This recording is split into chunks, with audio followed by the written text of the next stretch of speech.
Hey, this is Morton of Evanston Live TV, and I have with me today a phenomenal leader in our community, right here in Evanston, Illinois, Dino Robinson. Welcome, Dino. Welcome. Welcome. Thank you for having me today. Yes, Dino is co-founder of Shorefront Legacy. Actually, he's a returning guest to Evanston Live TV. I've had him on many times because of his work in the community. He's all about preserving the history of Black Evanston, making sure that the history does not die, does not disappear, is not rewritten. He's making sure that it stays for generations to come, for people to look back on and say, okay, these are some phenomenal things that happened right here in Evanston. So thank you, Dino. Thank you. So you have a street now that Yes, I is do. named in your honor. I don't know what to say about that, wasn't expected. So I was just, just kind of moving along with what I do. And then the alderman reached out to me and said, "Hey, here's what we're doing." And that's kind of how it happened. Well, you deserve it, Dino, because you and I have had conversations. We've gotten into deep conversations about how Evanston works. Mhm. And it's like no matter how much you pour into Evanston, you have that group of Evanstonians that's like, well, you're not a true Evanstonian. And I'm like, well, how can you say that of Dino Robinson, who has been doing this work for over 25 years? Yeah. When the entire history, he's doing the history on your family, making sure that all of this is documented, but yet you don't consider him an Evanstonian. He's been here for years. So this means a lot that a street is being named after you. I mean, hello. Yeah. Well, it's interesting when you say that. When I started Shorefront, that was the biggest barrier that I was not from here. And the question I would receive is, who are you to do this? Mm, And I've made no apologies that, it's not that I'm doing this because I deserve to do it. I'm doing it because I'm curious. I want to know what our local history is here. And I'm frustrated because wherever I go, to other institutions, they don't have any information about us. mm, So I was satisfied my own curiosity at first. And then I realized that this is something that needs to be shared and told and valued by our own community. And it just didn't seem well, what kind of came out is that it was valued by individual members of the community, but it wasn't shared throughout history. So what ended up happening was that community members were kind of showing this linear history where it moved according to their own timeline, from their own sense of knowledge of their own time space. So it's like a traveling timeline that moves like that. And I want to build something that shows the beginning and carries on moving forward and incorporates everybody's lived history and living history. That's what was important to me. mm, mm. So, in just getting started with this, because that is a lot of information, what was the first story that you were so curious about and it just started you on the path? Well, I think the first story is an overall overarching story of how long have we been here? Mm, And I wanted to get a sense of, okay, we were here at this time period, but where did we come from? What parts of the United States did we come from? And it was kind of spread out all over. And I was wondering why this wasn't really more knowledgeable, especially when I was going to these entities that, when I was looking at our history and the summation of what our history was is that we were domestics and servants. And I just thought that was incorrect. And I wanted to correct that type of dialogue. We were entrepreneurs and we were, dreamers just like everybody else was. mm, I think the first question I was ever asked to me in a public forum was, why did blacks come to Evanston? And I said, well, the same reason why everybody else did, land, housing, better education, and job opportunities. I mean, why would that be different from anybody else? Um, the difference was the limitations that were imposed on the Black community, and how we worked around that and navigated that in our lives to still start businesses and build homes and start organizations.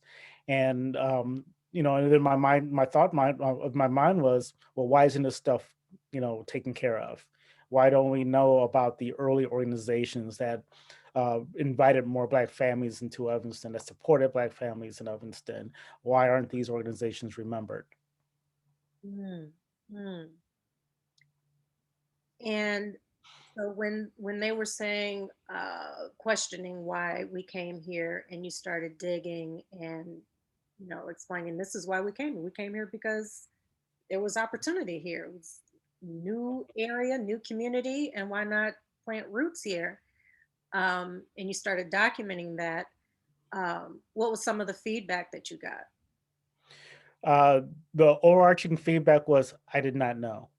Mm, And and what that did is that opened the door for conversation, mm, and that was really important to have. So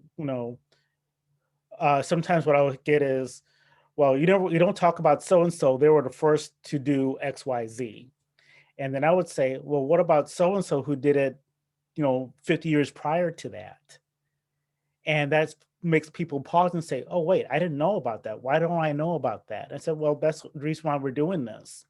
We're all a puzzle piece in this history, but mhm, collectively we put this puzzle together. We have this broad, extensive, and deep and complicated history, and we all should know about that. So I am not the historian.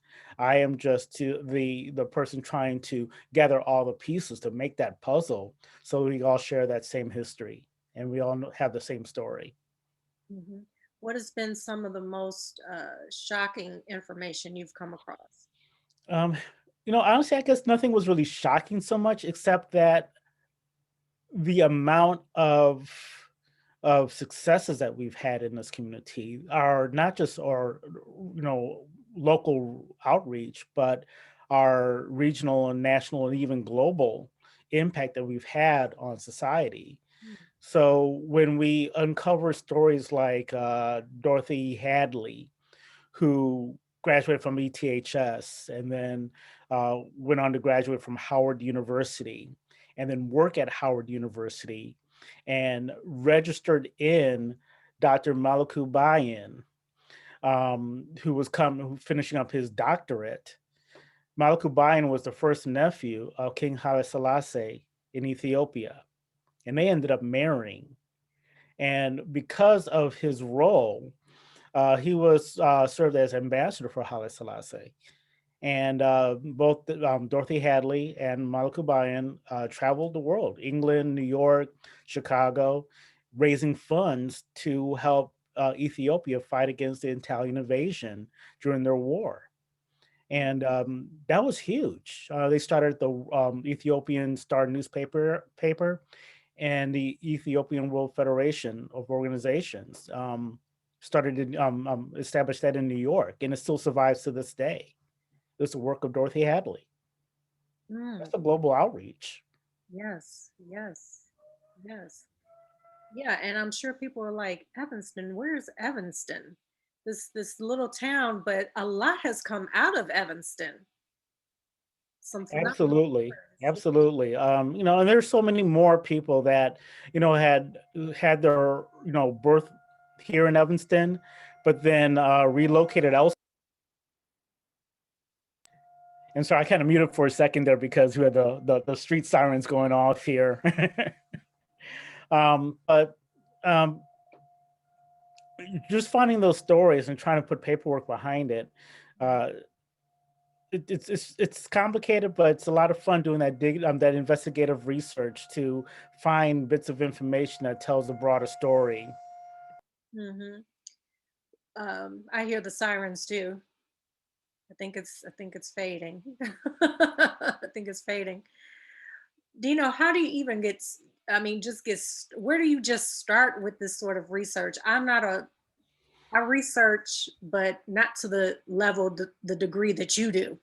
I mean, you dig deep. There Deep. there are so many stories, and sometimes we actually have to put a pause to some of the research that we do because we just Mhm, can't find the information at hand. But mhm, over a course of time, we start, we come across things that relate to it, and sometimes will lead us to the right story. mhm, Um, I'm trying to think of an example of that, but I can't think of one offhand. But if you imagine, if I'm looking to say, for example, Dorothy Hadley, and I didn't realize, that the two organizations they started. I came mhm, across a letterhead at one of the universities in the East Coast that showed the Ethiopian World Federation, and on the letterhead was uh, DB, initial for D Buy-in, Dorothy Hadley Buy-in. Well, that was the initial for her. But because of the times that they were, her husband got, the lead of a lot of organizational things. But she was pretty much the organizer of that and kind of kept that together. I think she designed a logo for the letterhead. She designed buttons and flyers mhm, for the organization and served as a war correspondent. So having to dig around like that to find information and piece those stories together and find newspaper clippings that kind of go along with that and phone books. I mean, you have to sometimes do some, unconventional digging around just to find a storyline. mhm. And what about talking to their family members? Locating their family members. That is always helpful. I have not been able to find family members. Dorothy, for example, Dorothy Hadley and Malcolm, they did have one son. And when I started researching, I was looking for family members, but I was meeting dead end after dead end after dead end. I finally got information where her son lived, but I was 2 years too late. He had passed on. Mhm, Fortunately, some of the papers that Dorothy Hadley left behind are at Yale University, and they consist of letters to her sister here in Evanston while she was living in Addis Ababa in Ethiopia, and talking about and sharing her experiences going to visit the Queen and the King and what she had to wear, where they lived, what they were involved in. So those stories are pretty interesting. Now, her sisters moved into Chicago, but I have not been able to circle back, and look and see if there's any lineage I could discover. Some of the census data are starting now to open up. So, like the 1930s census data are open, and I'm able to find the sisters' names there and where they moved to in Evanston and who they married. Now, are more and more people, are you finding more and more people are reaching out to you to help them with their family history here in Evanston? More of a shared thing. Some are asking questions, but others are providing information and adding their family legacies to the archive. What we do have that's very helpful is a pretty large obituary collection. We have to redo our database because one of the programs we are using became outdated, but we had cataloged over 1,500 obituaries, but we have in storage that we have not processed yet, probably another 2 to 3 thousand obituaries. Mm, And those are great sources for family history. mhm, So if you look at, open up obituary, you have their mini bio, the person, where they're born, where they died, who their parents were, sometimes who the sibling was, where they worked, where they worshiped, what organizations they were involved in, and who they left behind when they passed. So mhm, that in itself, in a one-page biography, is a whole sketch of their life, and that really proves to be extremely helpful for families looking for more information about their legacies. mhm. So all of this is um, on paper. I mean, is it digital? Can they just go to a link and We, Shorefront and we hope that the obituaries will be digital one day, but that is a time-consuming proposition to do. Mhm. It's all manual input, so there is no shortcut with that, and we have to find a time and space to engage that. Maybe we can do that one day. We'll have to be supported heavily by a grant where we can employ a team of people to actually do that. Now, and what that looks like, what the database will look like on that, and how to make that database searchable. Mhm. Now, I've been to Shorefront several times, and I mean, the setup that you have is, I, d- I wish I had that kind of brain to compartmentalize all of that information and be that organized with all that paperwork. Do you plan on expanding as more information comes in, or do you just plan on hoping to get a grant where you can make it all digital and you can stay in that space on off of Ridge? So it's a two-pronged thing. So yes, we want to expand. Archives loves tangible items. Digital is great for research, but the tangible artifact itself is extremely important. To hold on to that piece of history is important. And yes, since the last time we've been in that space, we have grown our archives.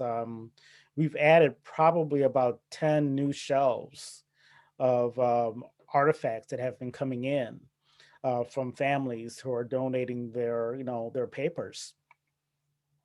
Digitization, believe it or not, is a global thing that every historical organization is working on.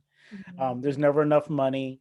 There's never enough time, manpower, and there's only a finite amount of money that's available for digitization processes as well.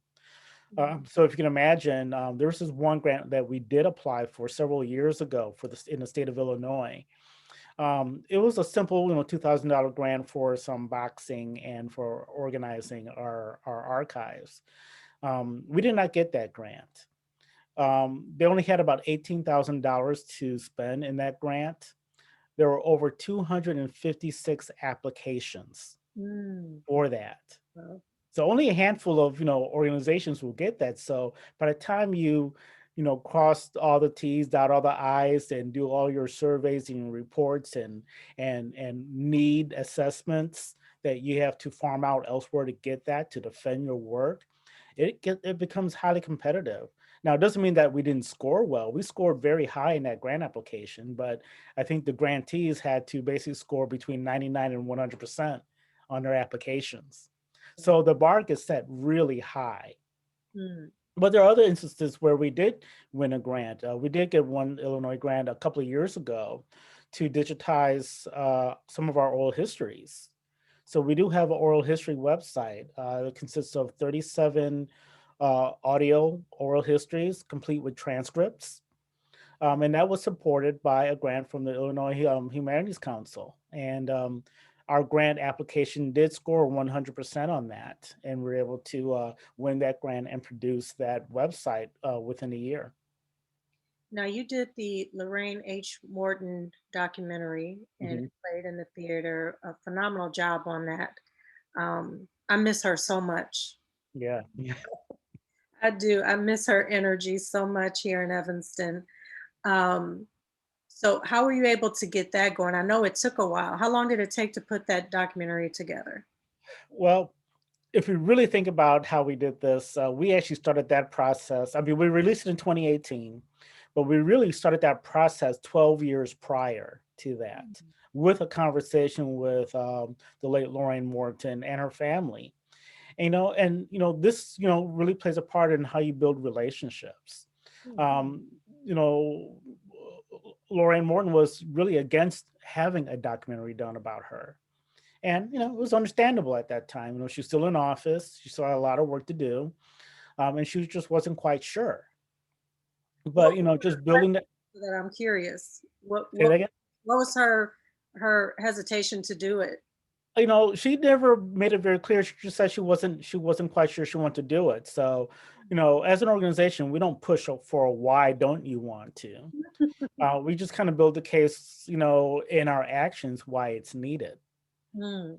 And over the course of time, as we built that relationship and done other side projects and always engaging her in conversation for direction, we built that trust. And then after she left office, we kind of like really picked up the conversation again and said, really, we should just at least, if you don't want to do a documentary, we should at least capture your story on video.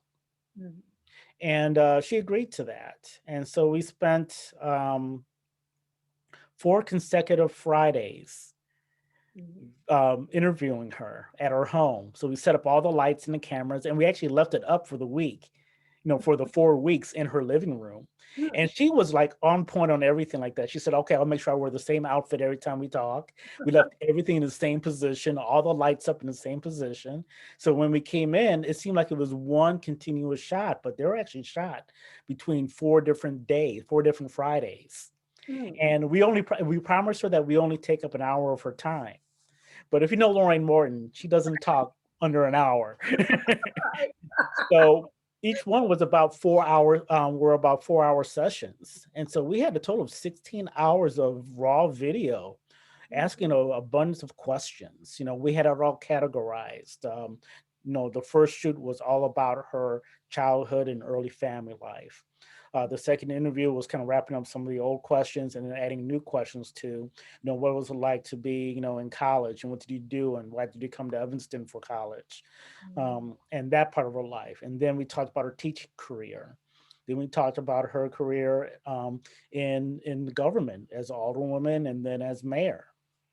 And then we had one final one that talked about things that she's doing afterwards, what she's doing currently, just to kind of get that whole family legacy laid out. And as we Mhm. were like, looking through all the video, we said this can be a documentary, and let's try and put together some type of trailer and kind of show this, kind of pitch this to her a little bit. And she said, okay, go ahead and move forward. But, she had all kinds of stipulations. It should be free and it has to be this way and it has to be done that way. And I just finally looked at her and said, sometimes you need to trust that we know what we're doing. And she said, okay, but I need to see what's going on at all times. And we engaged her, and not only just her, but her daughter and her granddaughters in the entire process. Mhm. But we knew that, and so that was a 4 year span after we videotaped and was working on the editing, but we were hitting our own roadblocks of, finances, of time, because we are a volunteer organization. So Mhm. between our day jobs and trying to find time to edit 16 hours of video into a Ooh, storyline that is a lot. proved to be very cumbersome. Mm. So Mm. I just happened to one year happened to come across a young team of production people who were working on a documentary for Northwestern, and I saw their demo reel, and I said, "That's the look I want. That's the feel I want. Let me Mhm. connect with these guys and see if I could pitch the idea." And I, set up a meeting and they came to our office and we had a conversation. And I said, here's what we want to do. Here's what we have. Here are the things we can get. What would it cost to produce this video? And they gave me a real cost. I want a real cost. And they gave me the real cost. And I'm like, yeah, we can't afford that right now. We can do some fundraising. We'll start on that process now. I know what grants I have to write and how I have to do the fundraising. Let me get back to you in about a year. And we had we continued with a conversation about, what Shorefront does, what we do. And he kind of turned to his side and said, you know what, circling back to this documentary you want to do, give me your best budget that you can work with right now. And I gave him a number and he said, all right, let me take that back to my team. Mm. So 2 days later, he came back with a proposal and said, we were willing to do it for that amount. Mm. And and I said, great. I want to give you as much creative freedom as possible because you're willing to do it for this amount. And let's get working on it now. So we gave them all the material. We kind of, they organized everything digitally. I started writing out some type of sketch of how it should flow. And before I knew it, they distilled the 16 hours into a 1 hour documentary. Wow. Just a rough end, like here are all the key important parts that can tell a cohesive timeline. And I said, this is great. Now I know what other things I need to get. And so I spent that time looking for additional B-roll film, still images. I reached out to over a dozen entities in Evanston and outside of Illinois, from Winston-Salem, North Carolina, Tuskegee, Bennett College, all these other places that she touched in her life to find footage and things. And we got a huge outpouring of that, and organizations were donating material to make this film Mm. without any fees. I always ask, what is the fee to use this? What is the fee to use this? And I said, no, this is Lorraine Morton. We're more than happy to let you use this. So that was really positive to see that happen. In return, all those entities received a copy of the final DVD once it was done. So in the end, as we were doing this edit, Mhm. um, and we're showing the family bit by bit, like here's the new version of it. We did about 4 versions of it. And the last version where we thought we were done, one of the granddaughters said, you're using a lot of images over and over again. I'm like, yes, because we only have so many that we can use in our early childhood. And then Lori Morton said, oh, wait, we do have some 16 millimeter film that I did back, 1970s. I'm like, we've been asking you this for a year. She's like, yeah, I know. We just forgot about it. Now we just remembered. So we got the film from her. We digitized it overnight. I viewed everything on there, Mm. segmented out some segments of that are fit perfectly in the video, sent it off to a production team. They plugged it in 2 days, and we got a new cut 2 days later. And we Mm. showed the final cut to Lorraine. She said, this is wonderful. And then, of course, she had one other thing to say. And I turned on my digital recorder, captured her voice, took that back to the production team. I said, we need to get this audio in there. They spliced that in very easily in a key segment. And we got our final video. And then we were able to put on the screening of that. She saw it at the screening at Northwestern. Now, Mhm. let me remind you, she was totally against this 12 years ago. Right, And right. then, 4 years prior to the release, she still had all these, like stipulations of like, you can't do this, you can't do that.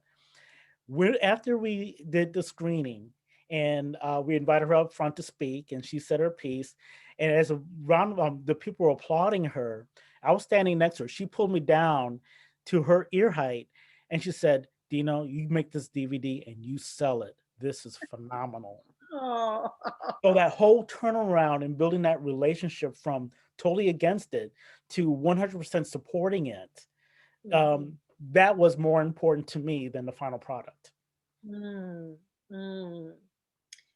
I love that story. I love that story of Lorraine H. Morton, and you have so many more in you. Yeah, we do. We have a few. I can't wait to see what's next coming Yeah. from Shorefront, because that was a really great production, and so many people just value your service, and you've taught us so much about Evanston, the Black Mhm. history here in Evanston. Um, It's ongoing. It's ongoing. I mean, we're finding new things all the time. And, there are some stories we would love to do something major with, but there's just not enough information about it to do it. mhm. Um, what I'm kind of keeping a running list right now are actors and actresses that came out of Evanston. And And Lorraine wanted to be an actress. yes, she did. She wanted to be an She's performed in plays and she does performances before, and she actress. worked with her aunt who had a fashion magazine in New York, and she modeled for her aunt in those magazines. So Mhm. she was very, she was a Renaissance woman. Was, She was yes. a feminist. I mean, she was saying things to me that were like, you were ahead of your time, way ahead of your time. Mhm. Mhm. Yeah, she was fire. That woman was fire. Hmm. And I love, Dino, that you're capturing people now who you feel are making history right now. So Hmm. it's like you're on it. Yeah, You because are. we have to build that. That has to be built, because 50 years from now, who has that information? I Mhm. mean, Alderman Simmons is doing something on reparations. You have to build an archive on that when it's happening. Mhm. You have people opening businesses. Let's capture that when they open that business and capturing them now when they first started, because 50 years from now, they could have a franchise, Mhm. and say, hey, look, here's where they started. Mhm. Those stories are important. Even our youth, capturing kids at Evanston Township High School who are doing some interesting things. Who Mm, knows where they will be 50 years from now? mhm, We interviewed a young man that writes scores for plays and music. We think he's going somewhere. mm, We captured a young girl when she was 7 back in 2004, and she was a young upcoming ice skater at Robert Crown. And then we did another interview of her, nearly 20 years later. And she performed on Disney on Ice, and she represented Princess Tiana, mm, and sometimes other characters on the Disney on Ice series. But mm, that was her lead role with that. She talked about that experience. And on our oral history site, we actually have both of those interviews when she was 7 and when she was 24. mm, So it mm. was really cool. It was a really cool interview to be able to revisit that and where they are now. I appreciate you capturing the people making history now, as well as educating us on people that we didn't get a chance to meet but had such an impact on Evanston. Um, I want to open it up for questions. If any of our viewers here in the Zoom, I know we have people watching also on Facebook Live. If any of you have a question for Dino, use the raise your hand symbol, or if you can't find it, which I totally understand because sometimes I can't find it, uh, you can put it in the chat and I'll call on you and you can unmute and ask him a question. But Dino, I am so happy that you are getting a street named in your honor because I do remember you getting pushback, and for the life of me, I could not understand why would you give pushback to a person who's trying to inform the community on how amazing people are here in Evanston and have been for many many years. So why would you have an issue with that? Mm. And so I think it is just beautiful that you have a street named after you because you Well, are keeping it alive. You're keeping it going because yeah, many of those stories would die. yeah, I'm humbled by this whole process. So it doesn't go to my head. I just feel that what I'm doing is a service to our community. Mhm, That is desired by the community. mhm, Doing roles like this are it's important. I don't do it for my self ego. And with our board, even one of the rules I have with our board is you check your ego at the door. This is not about you. This is about the community. mhm, Um, I'm sitting, by the way, I'm sitting in the room where Shorefront started. So this is where the space where Shorefront started in my lower level of my apartment. I actually have some archival boxes in the background there on that desk. mm, That's the original Shorefront desk back there. But those are things I'm still documenting. And if I find new information, I create new boxes and start the filing process with that. So it's just always ongoing, and I just can't leave it. But this is a gift to the community, and mhm, I want the community. I want our community um, legacies to be here indefinitely, so our great grandkids can come back and go to Shorefront and see what we have accomplished. mhm, mhm. Do you have interns? You know, the best way to keep something as powerful as Shorefront going to live on forever beyond, when you pass, God forbid, Mm. is to teach others to do what you do. So do you have like an internship for kids to learn how to do? We've been hosting interns for about 10 years now. Actually, about 12 years now. Mm, From all levels. From we've had high school student interns to introduce them to what archives are about, college level and graduate level students, and even volunteers have retired from their profession in archiving. We have archivists right now from who retired from Loyola University. We've had partnerships with Dominican University and now Northwestern University for interns and students doing their practicums at Shorefront. Like I said, we are volunteer, but we are looking at establishing a full-time position, a part-time or full-time position for Shorefront, so that there is that longevity that's needed for Shorefront. mhm, And we continue to write grants and encourage donations. We set up a legacy fund at the Evanston Community Foundation. The funds there are to support a staff person at Shorefront. That's how we want to use those funds so that they're always there. So that Shorefront is not dependent on hopefully getting grants every year to employ someone. That's not sustainable. That's not sustainable. What's sustainable is having a pool of money that we can draw from that guarantees that person's salary. So that that person can then focus on growing the organization as far as space, artifacts, programming. They could focus on that and not worry about I need to write a grant to pay my rent, and my bills and my other obligations, and to stay gainfully employed. So that's where we are right now. And that's where we're working on right now. What do you look for in a person to come and work with Shorefront? Because, like you said, everyone has to check their ego at the door. What Hmm. you do has to truly be a part of that's who you are. You are curious, like you said, I'm a curious person Hmm. about research. You see it as golden to keep history alive and going, as well as growing, adding new amazing individuals to it all. That's really like a gift. That has to really be a part of you. Yeah, it has. You have to. We look for passion in people. Hmm. That is more important than anything else at this point. The passion has to be there because after that, then the know-how, helps a lot. I mean, I'm self-taught. I'm a self-taught archivist. I have some certificates here and there, but I didn't go into this with a degree first, and then said, "Let me start an archive." I went into it saying that there is a need for something, and we need to establish it. When other entities were saying there is nothing interesting in the Black community here, I prove different that no, there is something interesting here. And now there is a demand for that. There are other organizations looking at what we are doing and hoping to emulate that, not just here locally, but across the nation. They're looking at Shorefront as a model for community based archives. Hmm. But yes, person with passion, a person with new innovative ideas and not afraid to try something. I look at Shorefront as, treat it like it's a startup every day. Hmm. Um, we're servicing the community, and the community. If we don't have the respect and the trust of a community, then you have nothing.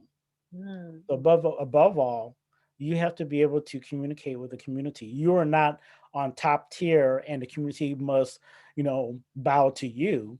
You are bowing to the community, and let the community dictate the needs, or at least share the needs that are needed for their community. My annual report that I do, that's most important to me, is going to the Foster Senior Club every year and doing my report there. I Hmm. depend on them to tell me if I am doing something right or doing something wrong. And that's who I listen to. Hmm. That trust is key in the Mhm. community. That is key. Um, like a journalist, not any journalist can just go into the Black community and get a story. There has to be some trust there Mhm. for them to open up and give you that information. Right. Um, And that trust is earned every day. We mhm, don't take for granted that we have that trust. What's important to us is that we have to maintain that trust. And so everything that we do on a daily basis, we come in the mindset that we have to earn that trust again. mhm. Now, one last question before I let you go, Dino, because I know you got some stuff to do. As always, you're a busy man. Who is doing the story on you? So you're gonna have a street named after you, which is, I think is I love it. So your kids, their kids. I mean, that has to just feel good as a person, as a man. Mm. You have made your mark. You have drawn your name in the sand that you were definitely here and you did work for the community. You serve the community. That's powerful. But who is giving the story behind this man's name on this street sign? I don't know, I'll leave that to somebody else to do. Forefront, like documenting your journey through this. Yeah, I'll leave that to somebody else to do. If they can catch me when I'm old and feeble and using my walker, I could tell my stories then. No, they need to get it now as you're going through it, because I'm sure. there are stories, many stories and victories and the challenges, that you go through to get all of this information and Mhm. putting it all together. You know, we want to hear that and feel that so that one day we go to watch on Netflix or theater. I don't know where cinema's going these days to see the documentary on Morris Dino Robinson. Well, fortunately, I did keep a lot of stuff in the early work that we have done. Prior to Shorefront, it was called Through the Eyes of Us. So I have a lot of, that paperwork still. I have photographs of, when Shorefront was down here, I have photographs of when it was down here, what it looked like. Um, actually, I have and before I actually moved to this location, my early research before it was called anything, I have that photograph where that was done. The dust that I was using on that. So it's interesting as a historian, I kind of like over time did document some things, but I'm just now beginning to kind of pull all that together into a collection so that if somebody does a story on me, if I happen not to be around, at least there's some information there that can help tell the story. Mhm. Um, I know you have a daughter. Does she share that same passion that you? She looks at what I do and says, "Great job," but then she's going to do something completely different. Okay. Although early on, she did help in Shorefront. I mean, I have to Mhm, say, when we used to mail the Shorefront journals, she mhm, did all the labeling. 4, 5, 6-year-old girl, make sure she did all the labels in each journal that was being mailed out and putting the stamp on each one before it was mailed out. mhm, She would help on some events, being a ticket taker at the door. mhm, And a lot of the shelving that you see at Shorefront, she assembled for me. So mhm. she'll come in and do things and kind of like spend an hour and then leave. But it's like when I do ask her to do something specific, she does do it. Mm. Well, she's gonna be a proud woman to explain her dad's story to her own children. So congratulations, Dino. You are like just a beautiful individual, and thank you for being selfless and just wanting to serve and leave this beautiful gift to the community. Thank you so much. Well, thank you for having me on this, and thank you everyone who attended this presentation. Yes, thank you. Thank you, everyone that joined us here on the Zoom and everyone out there watching live. Thank you. Thank you so much. And Dino, the door is always open to you here at Evanston Live TV. So anything you need to share, any information you need to get out there, you are always welcome here. And Well, thank you, Malika. You're doing a wonderful job with what you're doing. I mean, you're doing this daily, so I see your posts all over the place. yes, yes, this pandemic has kind of changed the game a little, but it hasn't changed anything for you because you just, I'm busier now than I have been before the pandemic. yes, I can Yeah. imagine. I can imagine. All right, Dino, thank you. Thank you. Thank you. Loyalty. Thank you. Take care. All right. Okay, this has been Malika, Evanston Live TV. That was Dino Robinson. He has a street being named in his honor, Morris Dino Robinson Way. I am so happy for this man because he has just done amazing work here in Evanston that is going to live on. It's the gift that's going to keep on giving. And he does it for no pay, people. He just does it because it's his passion and what he wants to leave to the community. So thank you, Dino, for keeping the Black community alive and going right here in Evanston. Thank you all. And you all be sure to look up Shorefront Legacy Center and if you got a story that needs to live on, please reach out to them because that is the center that will keep your family history alive. And it is so important, people, so important. Do not let them rewrite history and do not let them erase it. Keep it alive. Thank you all. And stay tuned for more amazing people here in Evanston. Thank you.